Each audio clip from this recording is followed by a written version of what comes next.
Hello, my friends. Welcome to enLIGHTen. My name is Eva Timothy. I'm so happy to be here with you today. We talk about creative consecration through Christ. We read the scriptures. We're going to talk about light and Jesus today. And I am really, really excited because there's just wonderful, wonderful things to talk about today. And it's the 1st of July. How awesome is this? I love this month for many reasons, and I love that it's America's birthday, 250th anniversary. How exciting is this? Oh my goodness.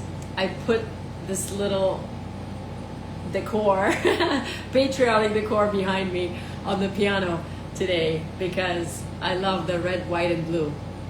And I am so excited to be with you here. I hope you're having a wonderful Wednesday. We get to see each other here midweek. I love that. We just have to recharge. So this is fun. This is a fun time to recharge and to see everyone midweek. And hello, Vicky, Georgette, Amanda. This is so fun. Okay, so we have a lot of things to talk about. We're kicking off the month of freedom. This whole month we're going to be talking about freedom. So I cannot wait. It's going to be so fun. Hi, Lisa. And so yes, this will be amazing. I wanted to show you, we're going to start out, I want to show you some really fun books that I love and totally recommend reading, sharing with family, friends, that are all about America and have helped me and our family to learn more about America. So the first one, I actually carry this in my car. I know, I'm kind of crazy, but it's because I'm still learning about the Constitution, and it's just that when I have to wait somewhere, I take this, it's a pocket size. I got this at Barnes & Noble. It's like $10. But it is so cute because then just the language of the Constitution, I get to get used to it, and so I totally recommend this. It's fun. I get to quiz my kids when they were at home, and we get to talk about it, and it strikes a conversation because it's just right there on the side of my driver's side, so I pull that out of my car. But I love just a copy of the Constitution. You know how precious this Constitution is to me because I never could have a copy of the Constitution like that. Like, I could not just hold the Constitution of America like this. Some of you maybe know, for those of you that don't know, I grew up in Bulgaria where you can't just carry the Constitution like that. You can't just check it out at the library. I grew up under communism, and that was not allowed. The US Constitution was like not allowed to read, to get close to touch, or anything like that. And so anyway, I love this. We are going to have a guest come in. He's a judge. So we're going to talk in depth about the Constitution coming up on enLIGHTen. So that's going to be really fun. And this book actually has been so amazing, and I love it so much. It's called 7 Miracles That Saved America.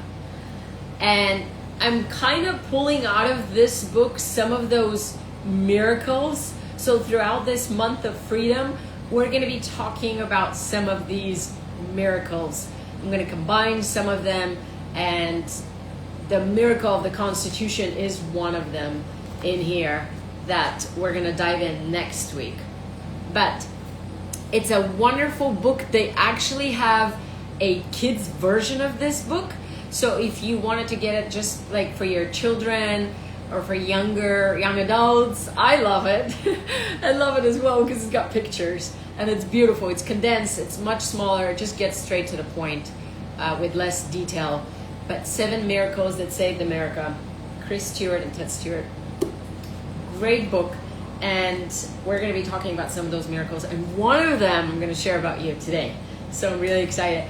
I bought this book because, as I mentioned to you, I'm still learning the Constitution. So this has been very helpful because it's helping me know how to read the Constitution. And it's by Paul B. Skousen. He's the son of Cleon Skousen. and it's been lovely. I've really enjoyed. It's heavily annotated. I love to write in my books, but this has been so fun and eye-opening, and just little words and clarifying things that I didn't understand. And I'm still learning English, so this has been really good for me. I'm learning new words continuously. Okay, this is a great one. We hold these truths to be self-evident, and it is 12 natural laws of freedom, progress, and success. So this is a phenomenal book. I had my kids read this book, all three of them. We've read this as a family, and we've had very many in-depth discussions about freedom and the importance of it, and liberty and the laws, and because obviously these words are taken from the Declaration of Independence. And so it is beautiful. It is very well explained. And Oliver DeMille is the author. You can see this is my son, one of my sons, I think it's Ian. Yeah, it's Ian's handwriting. It is literally like all over. It's dog-eared. It's very well loved. Literally, I think he took after me with writing all in the margins. But it's such a good book. It is such a good book. Oliver DeMille wrote it, and I just love it. That's a wonderful, wonderful one. Just about natural law, understanding what the Declaration of Independence and the Constitution stand for. Oh my gosh, Georgette! No, that's amazing! Wow, you know that, Stuart. How fun! He was class president in Idaho. Wow, I love it. Okay, and then this is another book that I love by Clark Hinckley, Christopher Columbus. We're actually going to have Clark join us. This is President Hinckley's son, and he will be talking about Christopher Columbus, because Christopher Columbus, you guys, is one of those 7 miracles in this book. And so it's going to be really fun. That's coming up this month as well. And I'm really, really excited. A great book if you want to dive deep. I mean, honestly, his life, I learned so many things I had no idea. And just a real, real fun one. I like this one a lot. And this, the 500-year leap, it's Principles of Freedom, a miracle that changed the world. It's also, this is Cleon Skousen, another really great book that I love, that talks about America, and it's just an eye-opener about freedom in so many different levels, and it's deep. That one's a lot deeper if you wanted to like dig deep. But these are my fun books here. I love them. So I almost forgot. Hello. This book, I have been working with amazing team of people that I love so much, and it is on my website. It's in Desert Book too if you want to order it. If you get it from me, I'll sign it. But it's fun. We have Kurt Bester. He was able to, he's an incredible composer. He worked, and Jenny Oakes Baker and family. I just love and adore them. Hello, so amazing. And Jason Wright wrote all of the script. It's a fun and a treasured book about America, and you can actually, there are QR codes in this book, and it's called American Mosaic. This is Jenny's show. She goes and performs and celebrates America, and so the book was inspired after she did this show. She's like, oh, Eva, can you help out with the art? And so it's been amazing, and she has this incredible show that she goes around and sings and performs with her family, which blows your mind. It's so great. So you can actually hear her music right here if you click on the QR code, and it's just fun. You get to read, you get to see, you get to read beautiful words, you get to see art, you get to listen to music. So it's been a wonderful project that's close to my heart, because obviously it's America, and I was like, oh, of course, I would love to do that. And Julie, I love that you mentioned Tad Callister. I love him so very much. And those are great books. I know most of us know Tad by The Infinite Atonement, which is an incredible, phenomenal book. But I love that you're mentioning America's Destiny and America's Choice are good as well. I need to check those out. Thank you for letting us know about that. I'm really, really excited about reading those. He actually started an amazing Why I Love America campaign, and I am hoping to get one of the people that actually is on the board of that campaign, Why I Love America, to come on enLIGHTen and talk with us as well. So hopefully that's going to happen, and it will be so fun.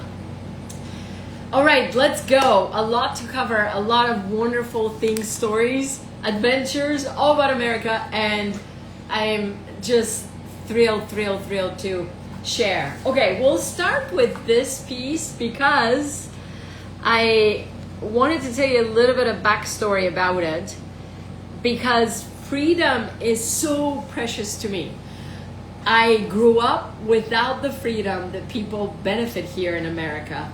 I grew up in communism under oppression.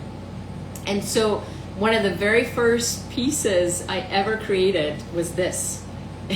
When I started working in color, because I've been working in black and white photography for years and years and years. And so I started these photo paintings that I'm combining photography and painting together. And so this was one of the very first pieces. I'm like, I have to do this because I love America so very much. And my cute dad, this is his flag.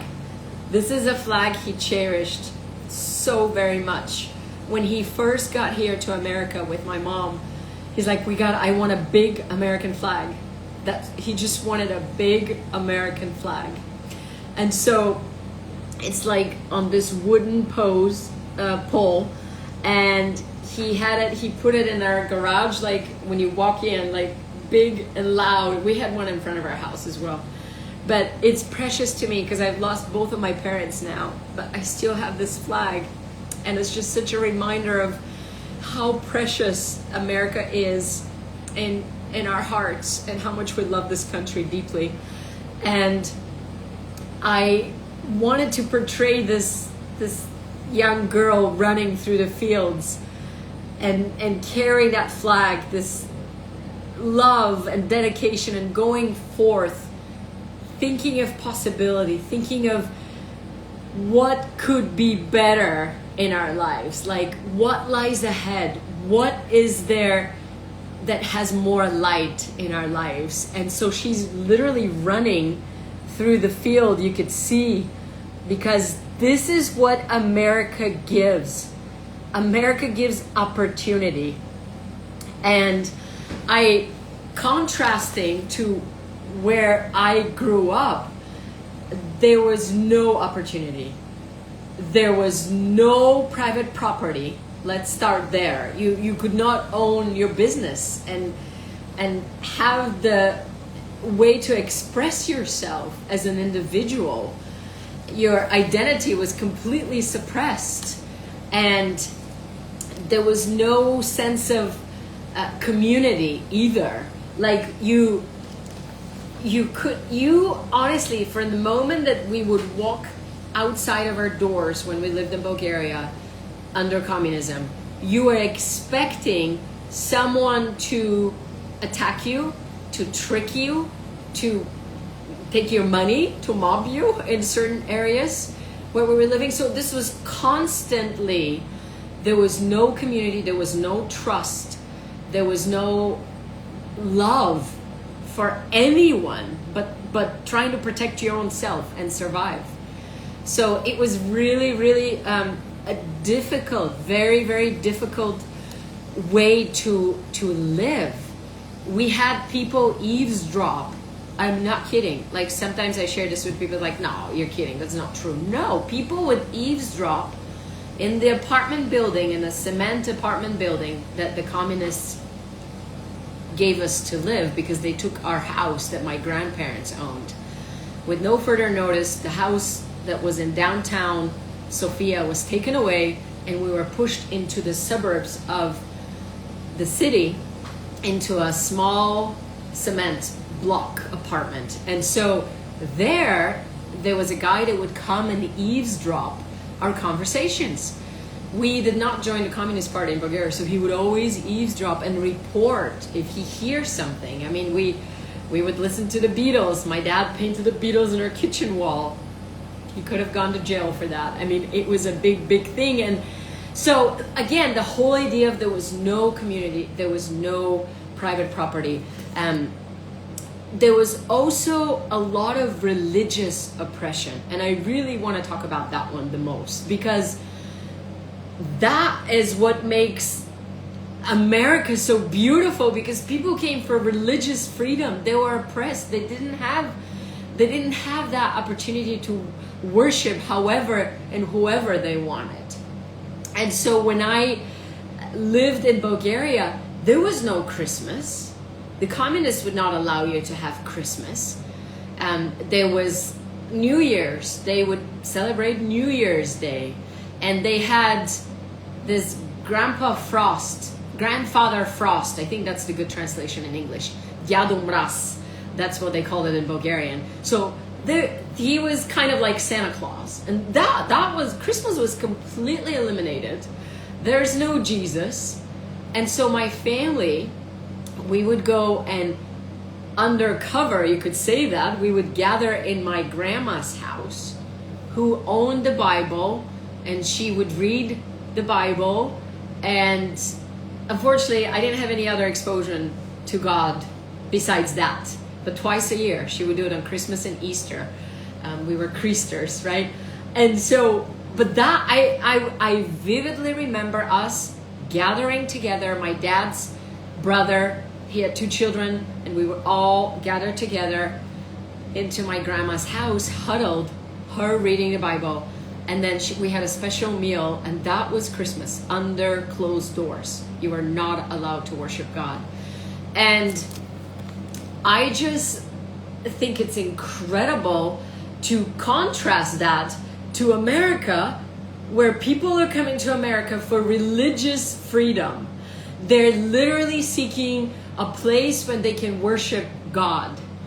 And I love that. It is literally having darkness and oppression and no identity, and coming to a land where there's light and there's freedom, and there's you can become who you want to be, and you can worship freely, and you can work hard and become, because of your trade and the things that you're drawn to, that individual. There is possibility, and there is hope, and there is freedom in our lives here in America. In fact, one of the things that I was so completely blown out and drawn out to, I was like, this is amazing, was coming to America and seeing how people in America care.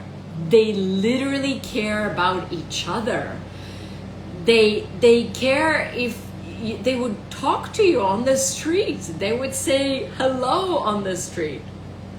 I'm like, hello? You're saying hello to me? You don't know me. I'm nobody. I'm so used to I was used to the, you just walk and you fend for yourself. You don't even look people in the eyes back in Bulgaria during communism. And then coming to America, people are like, how are you? How do you do? Do you need help? And genuinely, this is incredible. People care. They go out of their way. Even when I'm like driving in my neighborhood, people would let me go. They would let my car go in front of their car. I mean, I'm sure they have stuff going on. I'm sure they're in a hurry.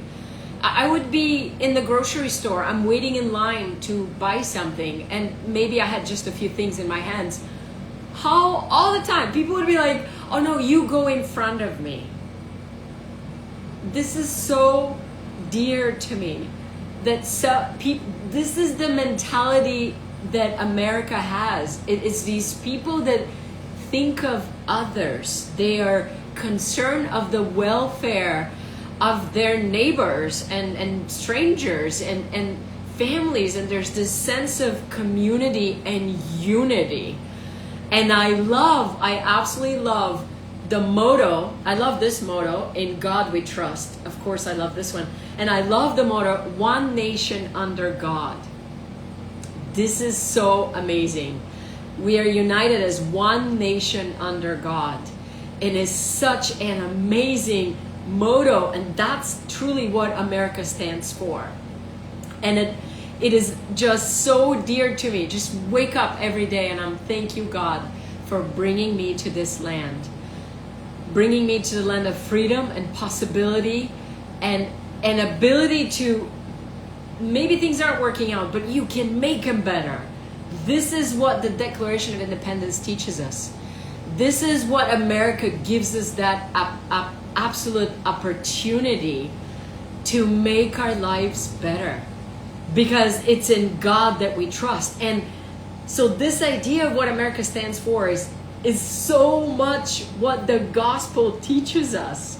It is filled with light. God is the source of those rights that we learn in the Declaration of Independence and in the Constitution of the United States. It is His moral law. It is His commandments and words. That's what makes America so great.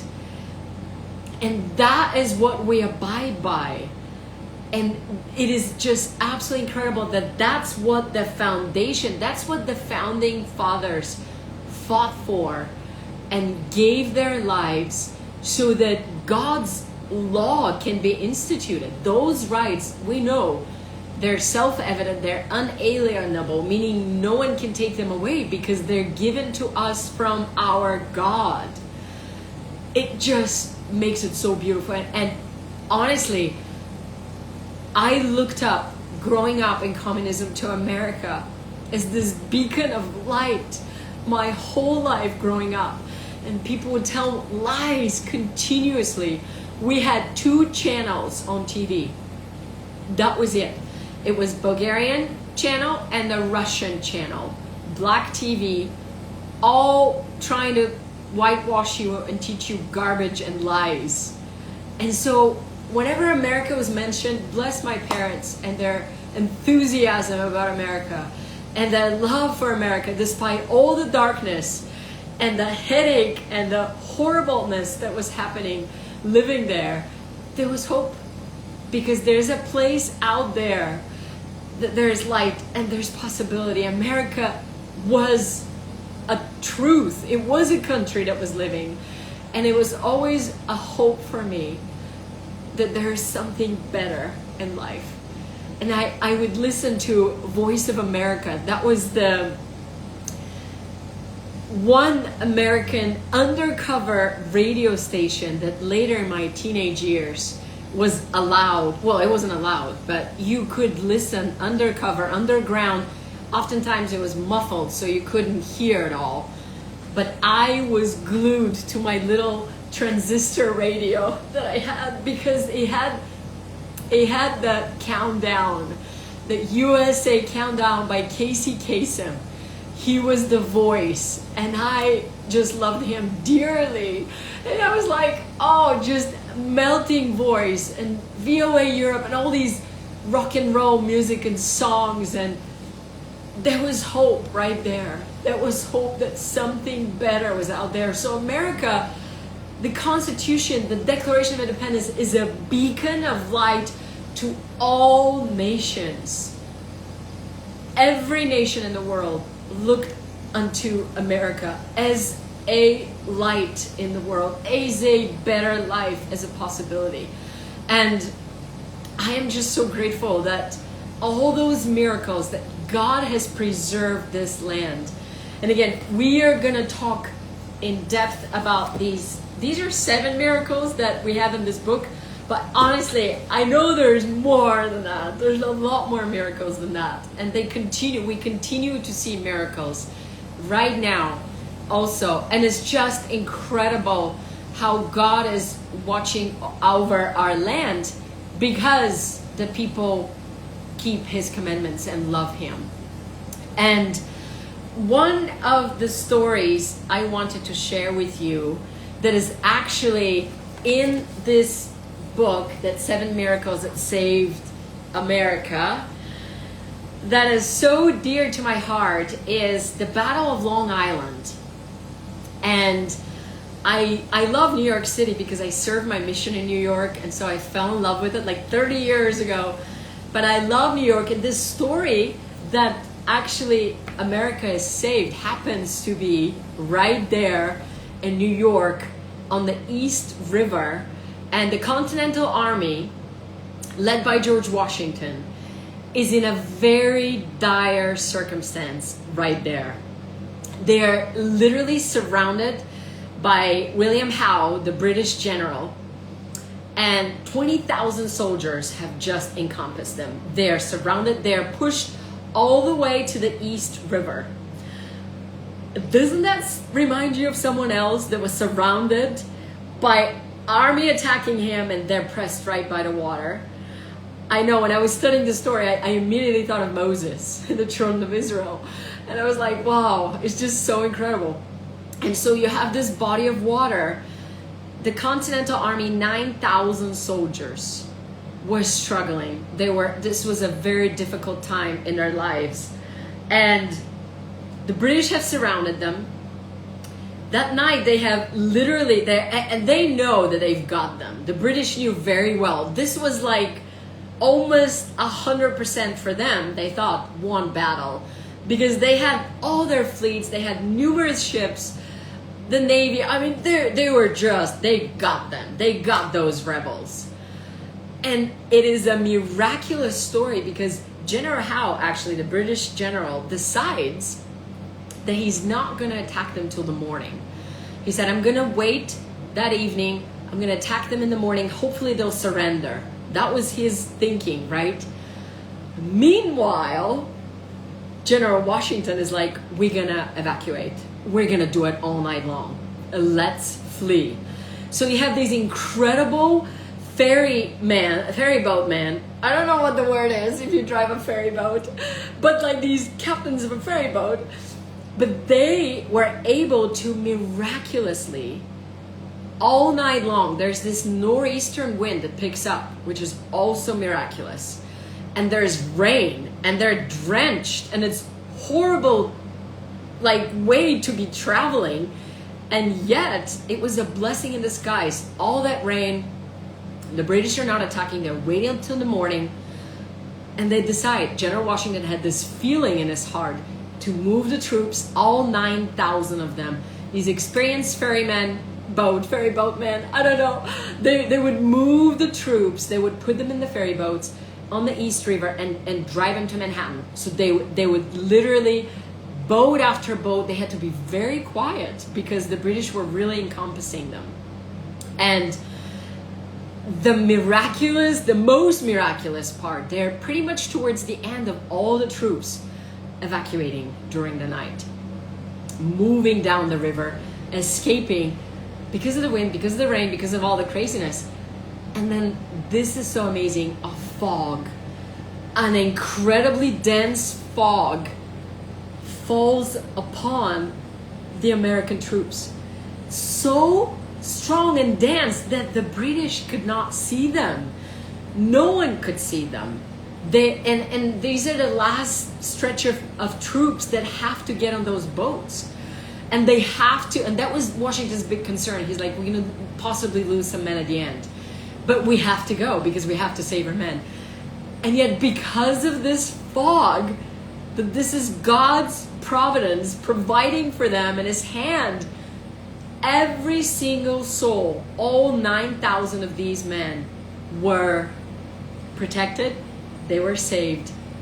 The fog saved their lives.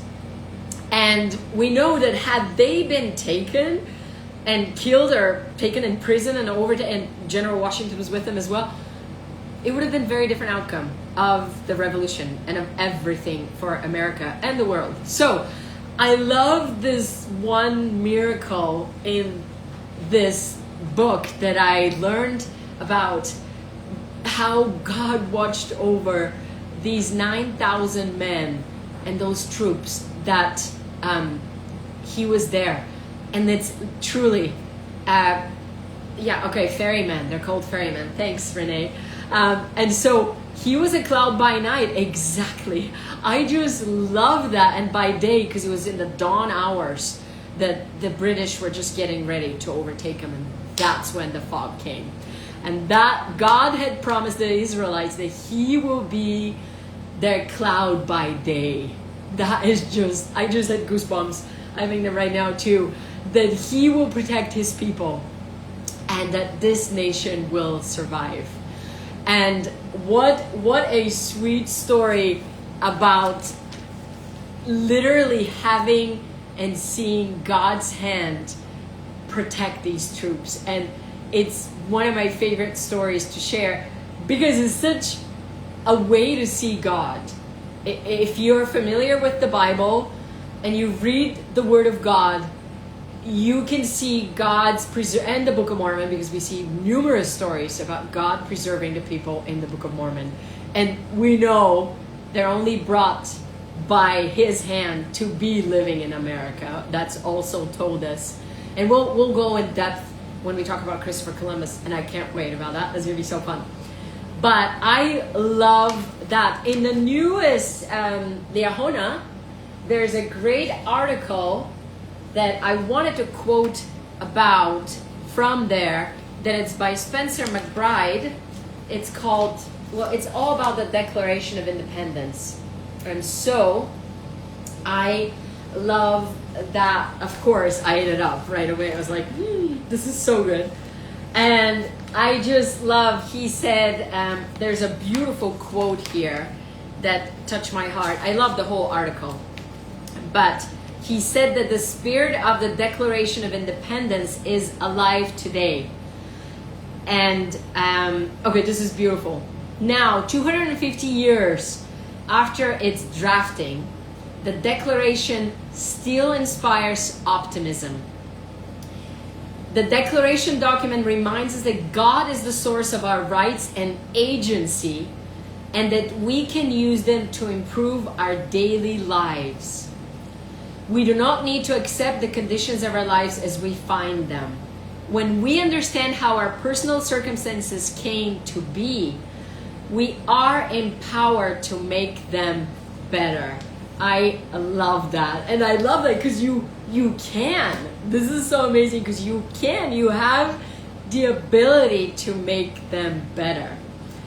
And so this story that happened on the river and the Continental Army just being saved in such a miraculous way made me think of a little story in my own life that I wanted to share with you, because that was my little miracle when I had to pull out my missionary little scrapbook. You guys remember scrapbooks? This is my scrapbook from years ago. And anyway, it is so fun. I actually just realized that when I was printing this years ago, I didn't print the entire picture. But it's okay, because I posted it on my Instagram. So if you wanted to see the entire one, you can actually go see it on Instagram. But it was the miracle of my red backpack. You can't really see it, but I promise. I'm wearing a backpack right here behind me. And this was such a glorious moment. I loved part of our mission, service hours, because as missionaries, we're asked to do service hours. We were counting the people that would get on Liberty Island. They would get off the boat, and they would get on the boat and then off the boat. That we would stand, so people would come in, they would take the ferry boat from Manhattan, and they would ride it to Liberty Island, where the Statue of Liberty was. And we as missionaries, we would be there clicking and just counting all the people that would get off the boat to see the Statue of Liberty. And I was in heaven, like Statue of Liberty, Ellis Island, all the American flags. I was like, for real? This is so cool. And it was so cute because all these people worldwide would recognize us as missionaries because we had our tags, and they would be like, oh, and they would say sisters in all their different languages, because a lot of them were just visiting America, like in French or Russian or Japanese, Asia, whatever country they came from. So cool. And they would recognize us. Anyway, so I was on that ferry, and we had just come back And after the ferry, this was taken on the ferry boat, but it's one of my most favorite pictures. Of course, we have the Twin Towers behind, and it's a treasure. It's a treasure of mine. And I love riding on the boat back to Manhattan. And I would always be by the flag, because the flag is this is right at the back of the boat where us missionaries would huddle, because I was like, we gotta go by the flag. We have to go by the flag. And so I would always stand by the flag, and in this moment I'm hugging it for the picture because I love it. And I have kissing ones. I kiss the flag too because I love it so much. But anyway, this was like a moment that I treasure so very much. And when the boat came to shore, so the boat actually stopped on Manhattan, like on Manhattan Island. And so we as missionaries threw our backpacks down there, and then we were talking, we were planning, people were discussing, and it was just kind of a chaotic moment right there. And I realized that when I had thrown my backpack on the ground, I had actually thrown it into the water. And my backpack was drifting slowly but surely into the water, farther away from the dock where the boat left us. So one of the missionaries saw it, and my maiden name is Kaliva, Eva Kaliva. People are like, are you related to Evo Knievel? Like, no, I'm not as crazy as he is. But anyway, that was my maiden name. So they're like, Sister Kaliva, your backpack is floating away. And I was so terrified because my scriptures were in it. I mean, I wasn't worried about the other stuff. Of course, like my license, my wallet, whatever, my blues. We had these blues that I'd write all my appointments, and I wasn't concerned about any of the stuff. I wanted my scriptures. I wanted my scriptures to be okay. And I had my quad there, and then I had just my Book of Mormon as well, the one I would teach from. And so the people that were on another ferry boat, this is so crazy, you guys, they were watching how my backpack is drifting away, and they're trying to get our attention as well, like whistling and saying, get the backpack. So they're all cheering us on, and then we're trying to get to rescue my backpack, which is drifting. And so one of the missionaries, he found like a big long stick. I don't remember what that was, but he got the stick, he laid down all, like his entire body on the ground, pushed the stick far out, and he was able to like get on it. It was caught by some rocks before it would actually go right into the current, into the ocean. So it was stuck for the moment, and he was able, luckily, to retrieve my red backpack. I had this little red backpack, my missionary backpack. And you would hear everyone from that ferry boat that was cheering, and they were all clapping, and they were like, you got it! You know, everyone was just, again, this is the American spirit. Those people were very concerned that I get my backpack, that us team of missionaries would be able to bless that elder that rescued my backpack and brought it back to me. But they cared. I'm sure they had 1,000,001 things going on in their lives, but the people on that boat cared about the backpack and us getting it. And the other miracle part of the story is I immediately opened my backpack because I wanted to see my scriptures. And I opened them, and this is another miracle, only my Book of Mormon was dry. And my scriptures were protected because they had the case, you know how you put your scriptures, and I had zipped them up. So they were protected because of that cloth that was protecting them, and they were inside. But my Book of Mormon was entirely dry. The rest was wet. Like my wallet was wet, my IDs were wet, my blues were, whatever else I was carrying was soaked wet.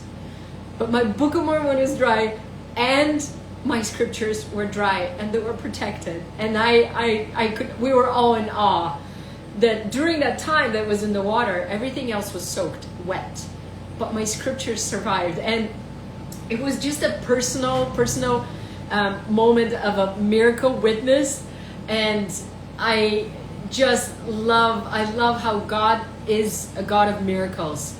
And as we choose to follow Him, we will witness those amazing miracles that happen in our lives. And they're all happening around us. They literally all are around us all the time. If we can just open our eyes and see God's hand in our lives and in the things that He is so seeking out for us to be able to do and accomplish. I wanted to share with you this verse. I love this. This is 2 Nephi 2:27. And I remember, I love this whole chapter because it's so much about agency, and what you choose could either equal freedom or bondage. It is very plainly spoken out here in a beautiful language that makes you realize how much you have the ability by choosing God to change your life for the best. And it is so incredible to me. Or if you don't choose God, there will be consequences and there will be darkness, because you would not be abiding by His principles and laws and light. And by the way, I heard this reel the other day, and it just was so dear. And it was talking about how commandments, actually the Jewish word for commandment is instruction and direction. So it actually makes you realize they're out of love, right? They're because God has given them to us. And I just love that reminder. They're for our instructions. They are for our good because God cares. They're not just His law, His moral law is because it's for our protection. And it's to save us and to help us to become more like Him too, because that's how He is. And so it is so beautiful. It's not because He's just this God, He wants to really rule and oppress us and put us down.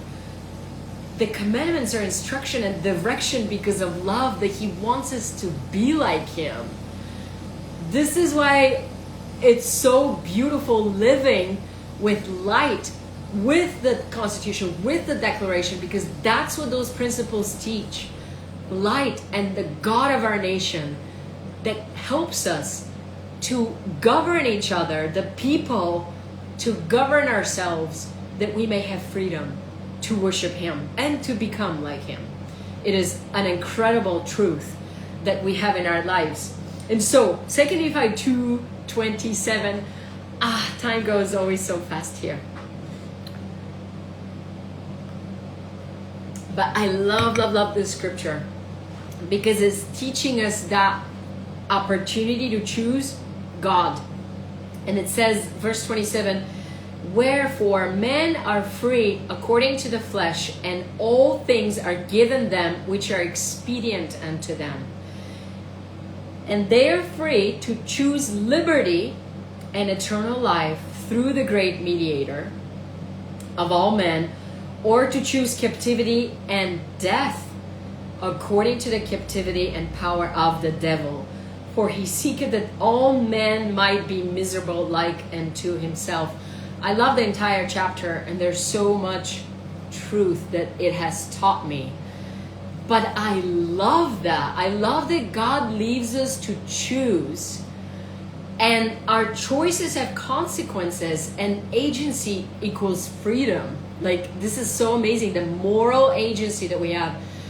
In fact, Elder Cook just spoke in Fifth Sunday. I don't know if you had a chance to listen to Fifth Sunday in our wards when we were gathered. I was so excited to be part of that, and I almost wish we had those more often. Not just because right now we're celebrating the 250th birthday of America, but I was like, Fifth Sunday talking about America? This is so cool. So I wrote down one of his words, one of the things he said, which I love that so much. One of the quotes that he said. Actually, I'm gonna put those quotes in my story, just for the sake of time, because they're really, really phenomenal and so good. But I wanted to share another quote by Elder Cook that he shared when he was at the University of Oxford. So he's talking with many other faiths. This is a world-renowned event. And he's talking about the power of religious freedom. And so I wanted to share that quote from him because I love that one. I also have the other one, but I'll put the other one on my story that I love so much. I love his words on religious freedom. Okay, this is what he said. Again, this is Elder Quentin Cook, The Impact of Religious Freedom on Public Morality. It's an address given at Pembroke College, University of Oxford. And that was 2019. That's when he gave that. If you actually wanted to hear the whole speech, which is pretty amazing, religiousfreedomliberty.org is where everything is on there. So that was pretty awesome. But this is what he said. He said, the recognition that individual rights are part of the design of a loving creator is part of the theology of my faith and many other faiths. It is not government which has the disposition and power to grant these protections and rights. They are derived from our Creator. And so I just love this so very much, that truly God is the source of those rights, and He is the one in whom we trust. I love that we have it in our money, it is in our currency, it is on our cars. I actually, in the Massachusetts license plates, it says the Spirit of America. But I bought a little, I don't even know the word for that, but it's a little thingy that goes around. It almost frames your license. And mine says, in God we trust. So it says in the Spirit of America, the Massachusetts license plate. And then underneath it, in big letters, I have American flag, and then it says, in God we trust. And then another American flag right next to it. But I love that, because it is God who preserves His people. It is God who protects His people. It is God who is invested in His people and in the prosperity of His people. And God wants us to use our gifts. He wants to use our talents to better the world. This is not a selfish idea. It's the exact opposite. It is you create, you make, you become, you work, you create so that you can give glory to God and you can bless others. And I love that in this land of opportunity and possibility, this is exactly what you can do. One of our dear friends, he was a friend of my dad, that they grew up together, also wanted to escape communism, also dreamed to live in America. He was actually a very almost tragic story. On his way, he was able to escape in a meat freezer truck through West Germany, and he was able to get into that freezer truck where they had meat that's deep frozen, so no one even checked the meat on that truck, and he was able to survive miraculously. He was hiding behind a cow, or I don't know what kind of animal, but he was like right next to it, and he gets into the U.S. ground, and they're importing the meat, and then he gets to come out of the truck barely alive, and they find him. They revived him after that, but he was able to come and make it and dreamed his whole life to come here, and it's really incredible. This happened years ago, but he little by little started working as a clerk in a carpet business. Someone hired him. He had very little English, and so he was kind of a little helpman in the family business of this carpet business. And so, long story short, he became the carpet business, the man gave him that carpet business eventually. He retired and they said, your whole heart is here. You keep making carpet. That was his dream. That became his whole life. And so during those years, he just kept working hard every day, little by little. He was trying to make his life better in a land of opportunity and possibility. That is what America gives to its citizens and to the whole world. This opportunity to live life better and to choose God, to choose the light in the world, because that's what's going to make our lives better. It is the light. It is Jesus Christ. It's living life with him.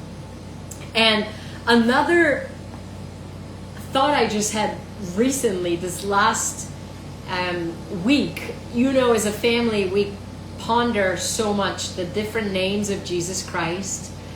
And our son London actually picked the name Deliverer. That was for the last week. And he was like, let's ponder Deliverer. And as I was pondering Deliverer during the time when we take the sacrament, when we take the name upon us, we put that name and we study that name and we ponder and try to make it our own and learn more about it. And I was just pondering Deliverer, and that idea, the thought came to my mind that when Jesus does, it's a twofold delivery. So he can deliver something to us, like we get a delivery in the mail. So he can deliver us hope. He can deliver light into our circumstances. He can deliver peace and love in our hearts. But he can also be a deliverer, the one who rescues us from bondage, the one who rescues us from sin, the one who rescues us from oppression. And I love that, and to this day I'm so grateful that he does both. He has done both of these things in my life, and I hope you have seen both of these roles of him as a deliverer in your lives, because that's what he does continuously. We see this in the scriptures, in the Word of God. He is delivering, he's bringing peace and hope and strength to his people. And he's continually, to this day and every day, and it will be forever, he brings us delivery from bondage, from oppression, from sin, from heartache, from situations where we feel like there's no way out of this. Just like the Continental Army. Just like I was stuck in Bulgaria, communist Bulgaria. It seemed like there's no way out of this. And yet I want to testify of a deliverer, of a God who cares for the very little details that are in our hearts, for the dreams that we have, for the things that we long for the things of a better life, that we can bless others, that we can seek more light. And he cares for that, and he will manifest his power in our lives. And he will strengthen us because of his love. Because he cares so much that he gave his only begotten Son to come and be that mediator, be that advocate for us, for our cases, to plead our cause with our loving Father in heaven. That we can become more like him continually in our lives. And it is such an incredible journey we are each on as we put our trust into our God and to his merciful and just filled hand, because he cares and he loves us.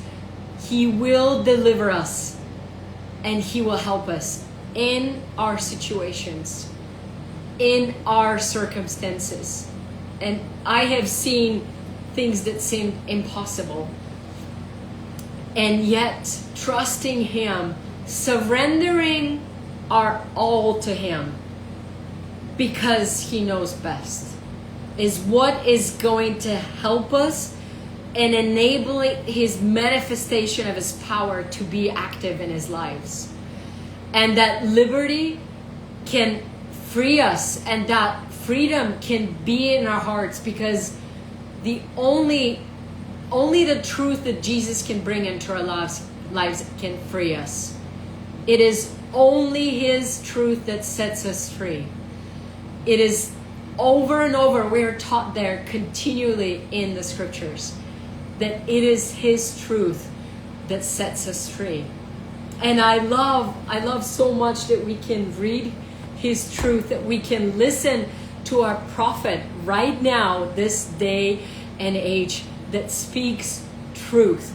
President Oaks speaks the truth of God. He's teaching us and counseling us that Jesus Christ is the way in our lives. And we're going to dive deep into his Constitution talk with my friend next week. So I'm excited. We get to study that. We're going to dive more into the Constitution of our beautiful nation. And again, America the Beautiful. Let us remember that this land is God's land. And it's a beacon of light to the whole wide world. I remember I would have a Tic Tac. You know the Tic Tacs, right? The little Tic Tac candies. I'm never ever gonna remember that moment when my dad would buy me a Tic Tac box. It would say made in the USA underneath it. Anything that had made in the USA was a treasure to me.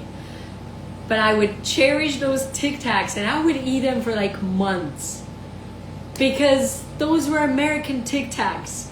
And one by one, I would eat those little Tic Tacs, and I would treasure them, because they reminded me of this great land of possibility, of people that genuinely care for each other, of people that love their laws and their country, of people that abide by those laws, and people that care about their Constitution. I know America is not perfect, and there's people that can express themselves here in many different ways.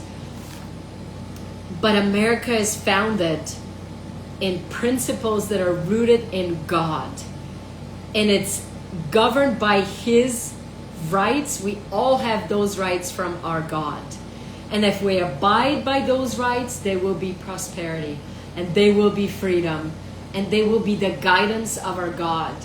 And I'm just so grateful with my whole heart and soul that our merciful God brought me and led me here to this land. And thanks to so many different people that played parts of that story, of this, it's like a big puzzle that all these things had to happen so that I could make it here to America, to this beautiful land. So I hope you have the most beautiful 4th of July, wherever you're celebrating America. I hope you have traditions that you make and on that special day. And in our family, we always make waffles with the colors of America. It's a little tradition that we do. We make gluten-free waffles with strawberries and cream and blueberries. So we get the red, white, and blue in there. And we love to read the Declaration of Independence and the truth and the beauty that it stands for, because those men, we know, really had their whole lives at the risk of by signing that Declaration of Independence. And more on that coming. And we're going to dive deep into the Constitution and the Declaration of Independence coming up. But I love you all so very much. And thank you for your beautiful comments and for your love for America and freedom and our God. And we're going to be talking about Captain Moroni too. I just saw on here, Julie and I have been texting about him, how much we love him. But that's coming up, you guys. So happy 4th. I hope you have good and wonderful traditions. And yes, someone is asking, I have a whole section in my Awake book, actually, that is all about freedom. There's poems about freedom. There's all my art about freedom that is so fun and wonderful. You can get this on my website or Desert Book if you are interested in it. But anyway, love you guys. Mwah. Happy 4th of July. Happy birthday, America. Because that's what it is. It's Independence Day. I know we're going to go. I have my car. We put big American flag and we just drive around and listen to patriotic music. When my kids are at home, I think we have our daughter home right now, so she's gonna be the one kid at home and we're gonna be doing that with her. So anyway, that's another tradition that it's so fun. Love you all. Mwah. God bless America, and in God we trust. Carpe diem. I'll see you next Wednesday. Ciao, ciao. Mwah.